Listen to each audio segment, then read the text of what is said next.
Bendiciones, hermanos, bienvenidos aquí al Seminario Teológico Talmid.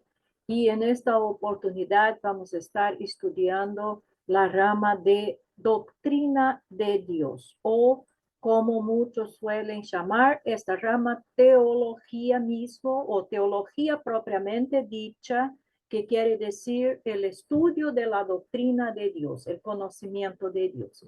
Y vamos a empezar hablando del Dios incomprensible y conocible. Parece una contradicción, cómo Dios es incomprensible y conocible al mismo tiempo.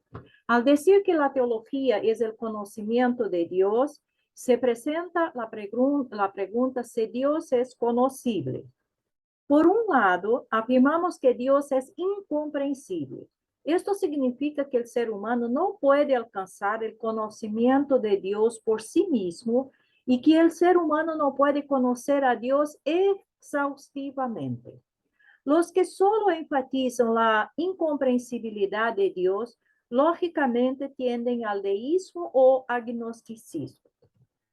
Por el otro lado, afirmamos que Dios es conocible a la medida que se deja conocer por medio de su revelación general y especial y la operación del Espíritu Santo. Entonces, Dios se fue revelando progresivamente a lo largo de toda la historia y Dios se revela de distintas formas por medio de la creación, por medio de los hechos históricos, por medio de la historia y también por medio de su palabra. Se reveló por medio de Jesucristo y hoy día se revela a nuestros corazones y se da a conocer al hombre por el actuar del Espíritu Santo. Entonces, aquí en Mateo capítulo 11, versículo 27 dice: todas las cosas me fueron entregadas por mi Padre y nadie conoce al Hijo sino el Padre, ni al Padre conoce alguno sino el Hijo, y aquel a quien el Hijo lo quiera revelar. Entonces, el conocimiento de Dios, el Padre, es dado por medio de Jesucristo, su Hijo. Pablo también en 1 de Corintios, el capítulo 2, el versículo 11 y 12 nos dice: porque ¿quién de los hombres sabe las cosas del hombre sino el espíritu del hombre que está en él? Así tampoco nadie conoció las cosas de Dios sino el espíritu de Dios. Y nosotros no hemos recibido el espíritu del mundo, sino el espíritu que proviene de Dios, para que sepamos lo que Dios nos ha concedido. Entonces vemos aquí que el conocimiento de Dios se da por medio de Jesucristo y por medio del Espíritu Santo. Ahí tenemos los textos de Mateo 11, 27 que ya hemos leído, pero vamos a leer otra vez. Todas las cosas me han sido entregadas por mi Padre y nadie conoce al Hijo sino al Padre, ni nadie conoce al Padre sino el Hijo. Y aquel a quien el Hijo se lo quiera revelar. Y el texto de 1 de Corintios 2, 11 y 12, porque entre los hombres, ¿quién conoce los pensamientos de un hombre, sino el espíritu del hombre que está en él?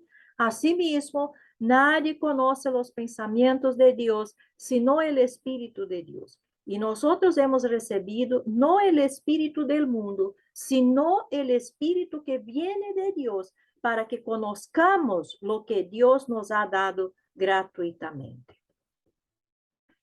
Los que enfatizan solo la conocibilidad de Dios, lógicamente tienden al panteísmo. Entonces vemos que ni se puede decir absolutamente que Dios es incomprensible y quedarse solamente ahí. Y también no se puede decir que Dios es solamente conocible, porque senão vamos a caer en otro extremismo y tanto una cosa cuanto otra son errores. Por el conocimiento de la Biblia, vemos que Dios es incomprensible a medida que ya hemos dicho anteriormente, pero también es conocible por medio de la creación, de su revelación, principalmente por medio de Jesucristo y del Espíritu Santo.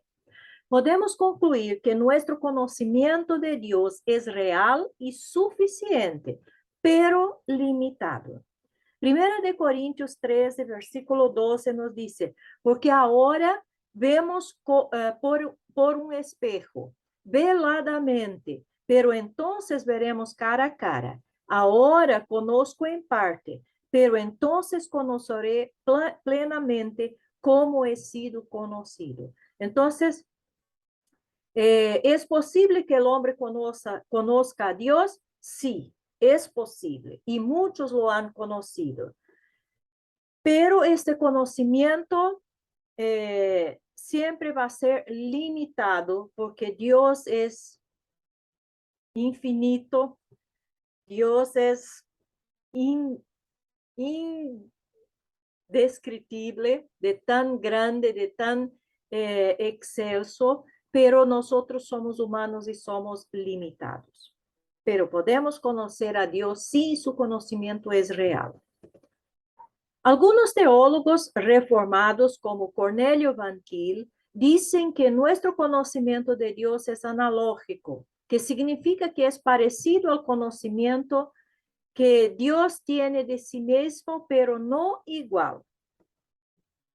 Calvino sobre el conocimiento de Dios. Veamos lo que él habló cuanto a este tema de la posibilidad de conocer a Dios.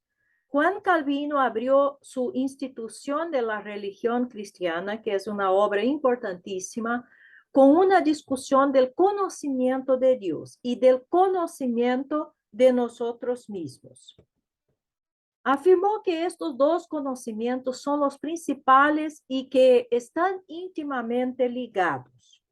Definió el conocimiento de Dios como el saber que existe y comprender lo necesario para glorificarlo. Insistió en que el conocimiento de Dios no es ejercicio teórico, sino práctico. Entonces, lo que de Dios tenemos que conocer es revelado. Todo lo que es revelado es suficiente para que el hombre pueda conocer a Dios y, por tanto, glorificarle. Porque este es el objetivo. ¿Para qué se debe conocer a Dios? Para glorificarlo. Mencionó que hay un sensus divinitatus, palabra latina, y un semen religionis dentro de todos los humanos, pero se resisten y pervierten. La creación y la providencia dan abundante evidencia de Dios, pero igual los seres humanos rehúsan recibir su testimonio, ¿ok?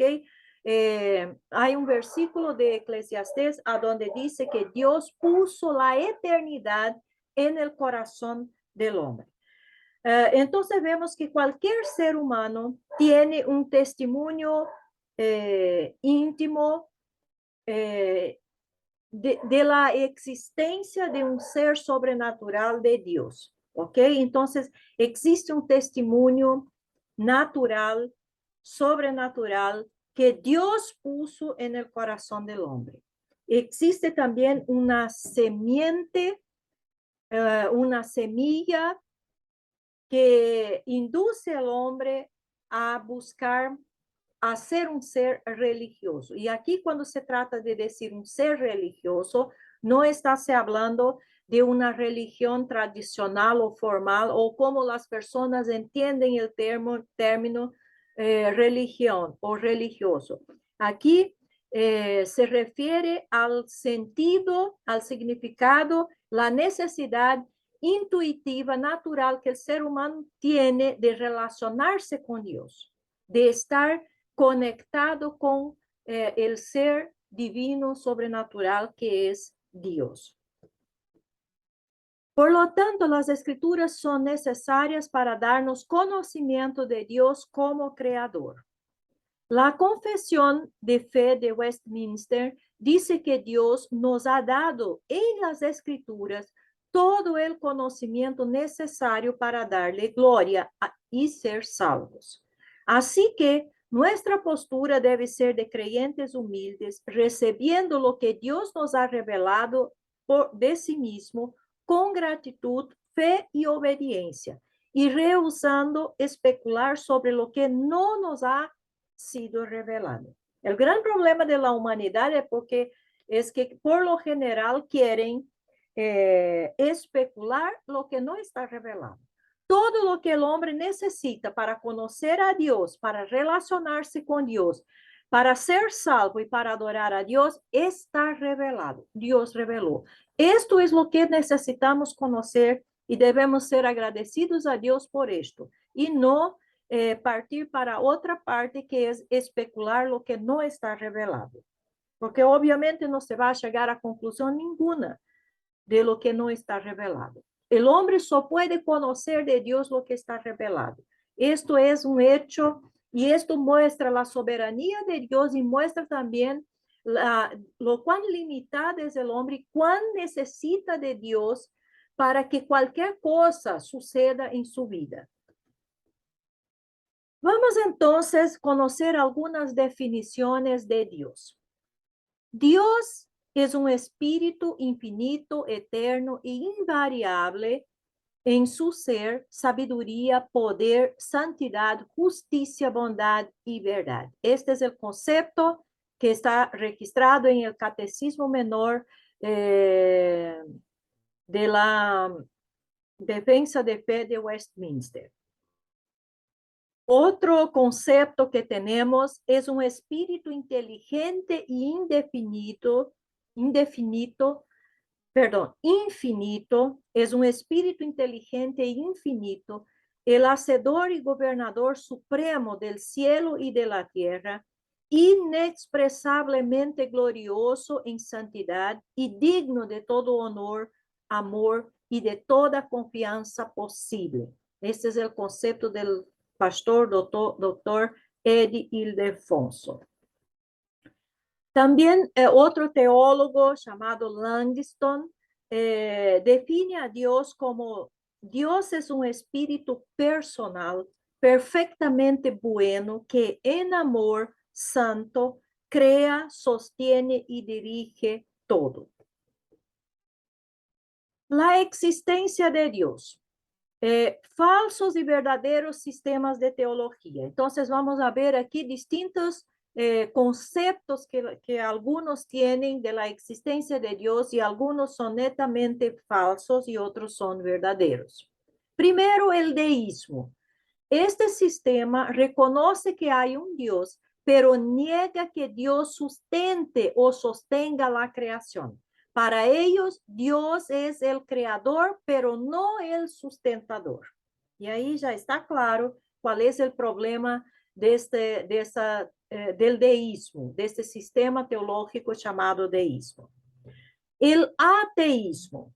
Aquellos que sostienen esta llamada creencia excluyen a Dios en toda manera. O sea, para el ateísmo, Dios simplemente no existe. Es simplemente una creación de la cabeza de los hombres, pero que no existe de verdad.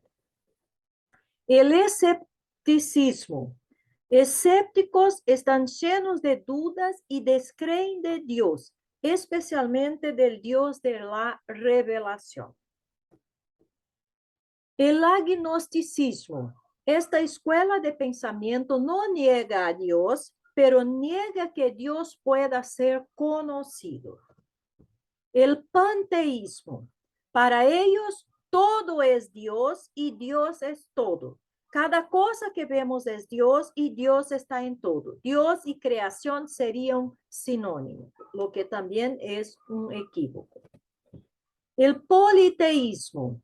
Esta es la creencia en muchos dioses. Habría varios dioses sobre nosotros y sobre ellos tendrían otros dioses y así sucesivamente. ¿Ok? Entonces, el politeísmo cree que existen muchos dioses y no solo uno. El triteísmo. Esta es la creencia en 3 dioses.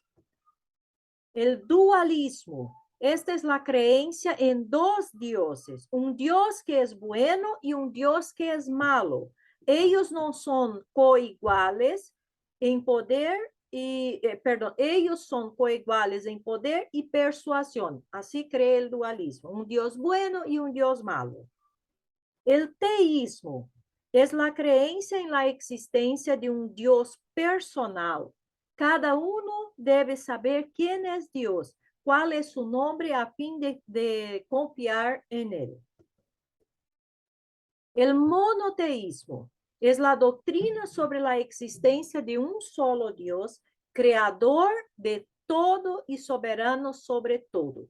Cristianos, judíos y mahometanos o islámicos son monoteístas, creen en un único Dios. Entonces, este último es el concepto correcto de la existencia de Dios. Todos los otros están equivocados. Evidencias de la existencia de Dios. Esta es una cuestión bastante importante porque hay muchos que dicen que no se puede probar la existencia de Dios. Hay otros que dicen que sí. Entonces vamos a ver cuáles son las evidencias de la existencia de Dios. La Biblia nunca trata de probar la existencia de Dios. ¿Por qué? Esta es la gran pregunta. En ninguna parte de la Biblia vamos a encontrar a alguien intentando de probar la existencia de Dios, porque Dios, la existencia de Dios es un hecho dado, es un hecho sentado. No hay necesidad de comprobar por qué es y punto. Y así vemos otros casos en la Biblia donde no hay necesidad de mencionar o de probar algunas cosas, porque en la mentalidad de los escritores, esto ya era un hecho dado. Entonces no había necesidad de comprobar o explicar o mencionar, etc. Cuando se habla de la existencia de Dios, es exactamente eso. No había necesidad de probar la existencia de Dios, porque la existencia de Dios es y punto. Es y punto. Hay muchas evidencias de la existencia de Dios. Veamos. Primero, la razón o el intelecto del hombre. El argumento de la intuición, algunas veces llamada primeras verdades, es la creencia que sabe que hay un Dios sin que nadie le revele tal hecho. Todas las razas en el mundo saben que hay un Dios, pese a que ellos no estén adorando al único y verdadero Dios. No hay tal cosa como un verdadero ateo. La evidencia de la existencia de Dios está en el hombre, nace en el hombre, como ya hemos mencionado anteriormente. Entonces, este argumento y la idea que escuchamos por ahí muchas veces de que cultura o creencia o influencia judeo-cristiana que influye en las personas y hace que las personas piensen en Dios o tengan una idea de Dios, esto es un error. ¿Por qué? Porque independiente de cualquier influencia judeo-cristiana, el hombre tiene un testimonio personal que nace con él de la existencia de Dios. Puede irse al pueblo más alejado, más isolado, más primitivo que se pueda encontrar, que no tenga contacto con ninguna cultura, ninguna otra cultura, y ahí vamos a encontrar que estas personas que viven ahí tan aisladas y tan alejadas a todo y a todos, a todo, están perfectamente convictas de la existencia de un ser sobrenatural, de un ser. Entonces, la propia razón, el propio intelecto humano comprueba y es un testimonio de la existencia de Dios. Es una evidencia. El argumento cosmológico. Este es el argumento de causa y efecto. Aquí está el mundo, entonces, ¿cómo llegó a ser?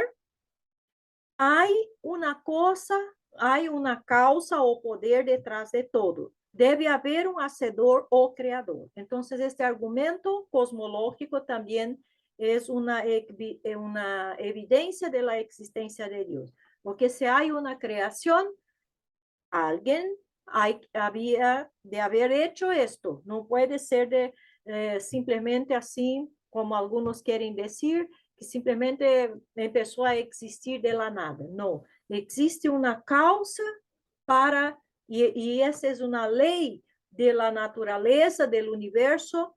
Toda causa tiene un efecto y todo efecto es causado por algo. Entonces, la creación también es así. El argumento teleológico. Hay un perfecto diseño y orden en el universo. ¿Cómo es posible que primavera, verano, otoño y invierno vengan en orden? Y que haya sucedido por milenios. ¿Por qué el Sol no está tan cerca de la Tierra como para calcinarla, ni tan lejos como para que se congele? Debe haber un diseñador detrás de la creación. Y ese diseñador es Dios. Entonces, todo el funcionamiento perfecto del mundo, del universo, es un testimonio de la existencia de un ser soberano que todo controla, todo pone orden a esta creación, que es Dios. El argumento antropológico. Este argumento se basa en las cualidades morales e intelectuales del hombre. El hombre es el resultado directo de la creación de Dios, tal como otras criaturas lo son, pese a que las otras criaturas no posean las cualidades morales e intelectuales del hombre. El hombre tiene la capacidad de saber y de razonar. Si el hombre no tomó estas cualidades de algún otro, alguien mayor, un creador, ¿de dónde las tomó? Entonces, el mismo ser humano, como está constituido, es una evidencia de la existencia de Dios, porque el ser humano es un ser espiritual. El ser humano no es simplemente un cuerpo. El ser humano, como sabemos, tiene una alma y un espíritu, lo que es evidencia de la existencia de un ser que todo creó, que todo hizo, incluso el hombre y todopoderoso, que es Dios. Por la historia. Ciertamente la historia es su historia, la historia de Dios. La historia verifica el hecho de que hay un Dios. La historia ha comprobado el hecho de la existencia de Dios contra aquellos que habían repudiado su ley. Dios está en su trono. Nada puede suceder sino por su voluntad. Alguien ha dicho, la profecía es el molde de la historia. Dios habla y tiempo después lo que él habló se cumple al pie de la letra. La historia registra solamente lo que Dios ha dicho que sucedería. La historia comprueba que hay un Dios. Por la experiencia. Esta es una de las más grandes comprobaciones de la existencia de Dios. Los hombres han sido transformados por el poder de Dios. No hay otra explicación sino Dios. Oraciones han sido contestadas atestiguando la existencia de Dios. Entonces, los cambios, podemos decir, sobrenaturales que suceden y han sucedido en la vida de muchas personas. El hecho de que oraciones son contestadas, todo esto es una comprobación de la existencia de Dios. Hay un ser superior, un ser todopoderoso que tiene el poder de cambiar la vida del hombre. ¿Y cuántos testimonios se han escuchado de gente que estaba en la condición más terrible posible? ¿Cuántos hombres eran terriblemente malos también y fueron totalmente cambiados en otras personas? ¿Quién puede haber hecho esto? Solamente un Dios todopoderoso, santo y bondadoso, misericordioso como es Dios. ¿Quién puede contestar oraciones? ¿Será que oraciones que son contestadas son simplemente hechos del acaso? No. Hay un Dios que escucha las oraciones, hay un ser todopoderoso que contesta las oraciones de los seres humanos. Otra forma de comprobarmos la existencia de Dios es por la escritura. Lo que la Biblia asume ser. La Biblia es el único libro que es inspirado por Dios. La Biblia es el patrón para toda conducta correcta en el mundo. La revelación cristológica. En Jesucristo, Dios vino a los hombres para decirnos cómo es Dios. Dios nunca podría ser conocido. Juan 1:18 nos dice, a Dios nadie le vio jamás. El unigénito Hijo que está en el seno del Padre, Él le ha dado a conocer. Esta es la revelación más perfecta de Dios por medio de Jesucristo. Entonces, y uno solo puede conocer a Dios cuando conoce a Jesús. Jesucristo es el Hijo de Dios y Él y su vida comprueban la existencia de Dios. La declaración profética. Dios anuncia por anticipado el futuro. Cualquiera que pueda hacer esto es más que un hombre. El hombre no siempre puede hablar, no siempre puede hablar sobre el pasado, mucho menos sobre el futuro.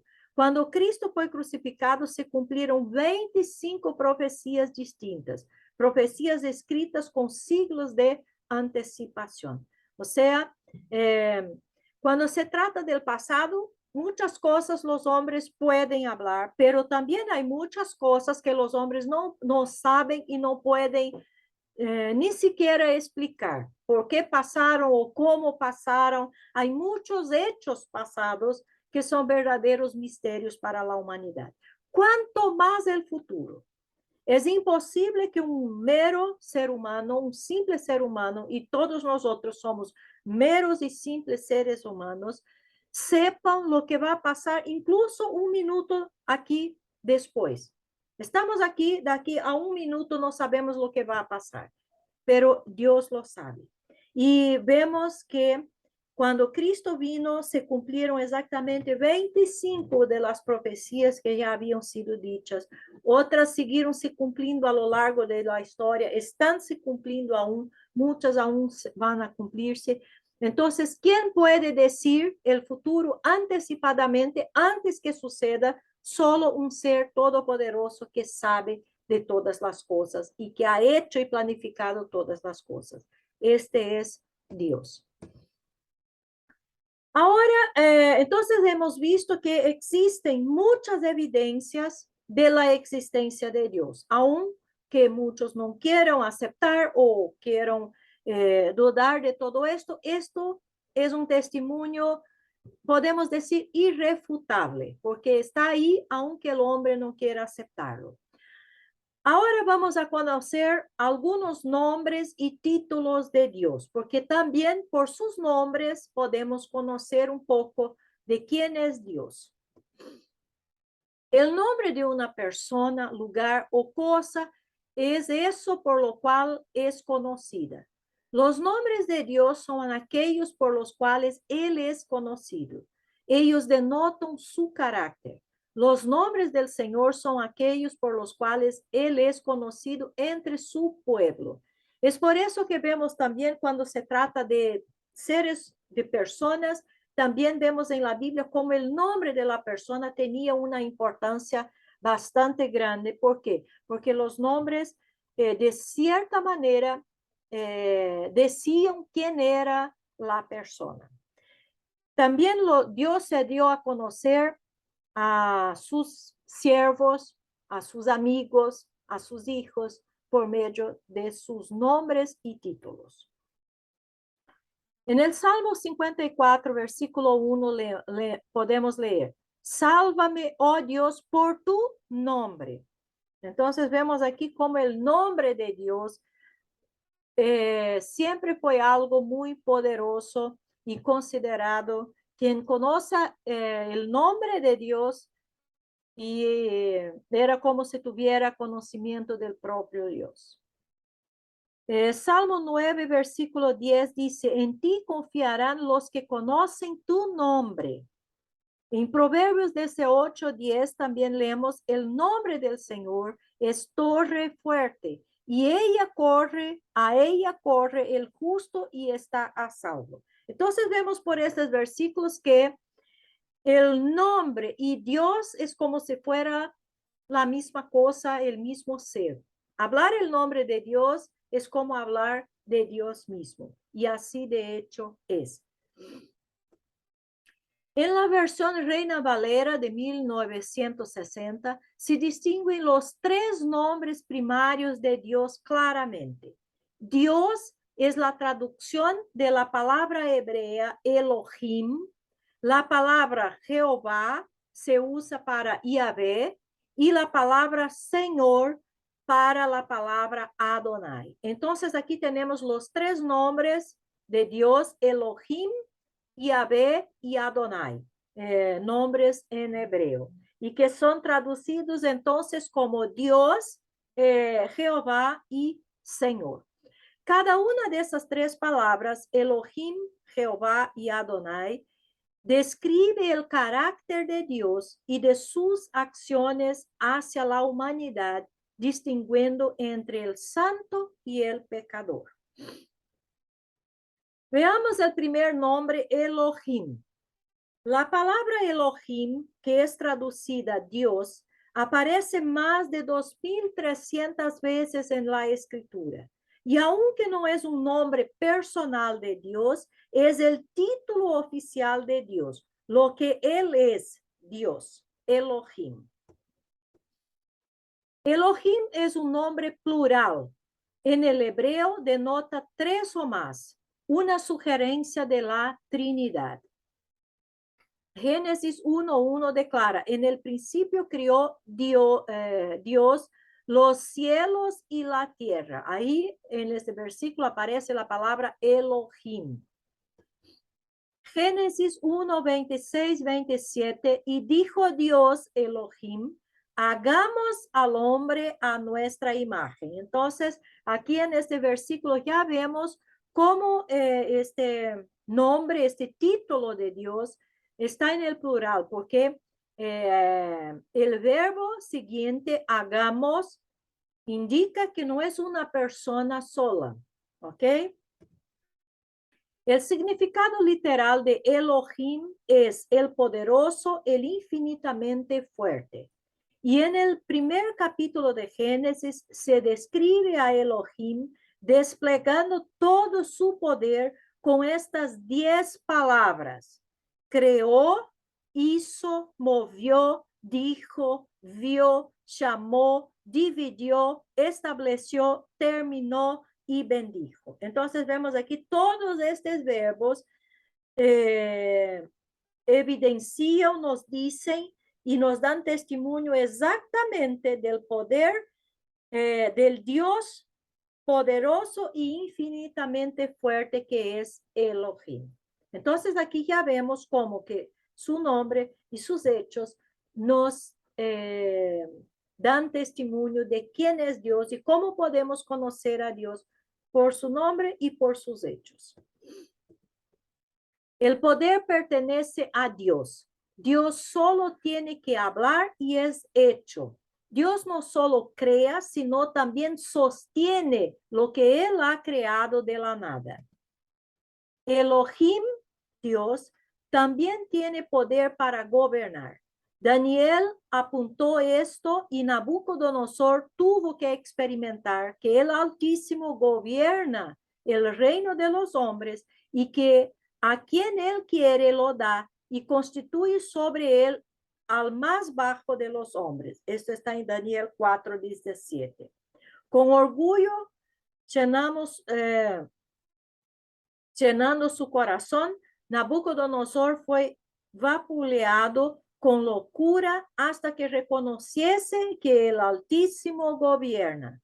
Solo entonces su razón le fue devuelta y llegó a ser un firme creyente de esta verdad. Entonces, observamos ahí claramente que la experiencia del rey Nabucodonosor, rey de Babilonia, es un testimonio de cómo Dios gobierna. Dios no solo creó, pero gobierna todas las cosas en el mundo.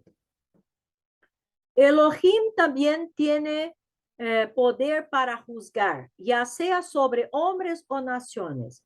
Cuando él golpea con fuerza, nadie puede resistirle. Él es la forma en singular de Elohim.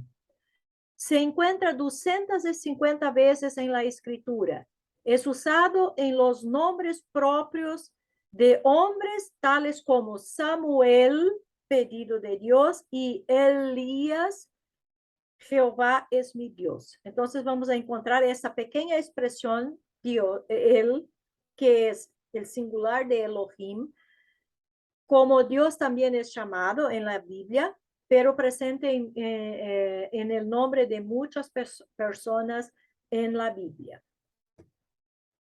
Y aquí finalizamos esta clase de hoy y en la próxima clase seguimos hablando de los otros nombres y títulos de Dios. Bendiciones y nos vemos en la próxima clase.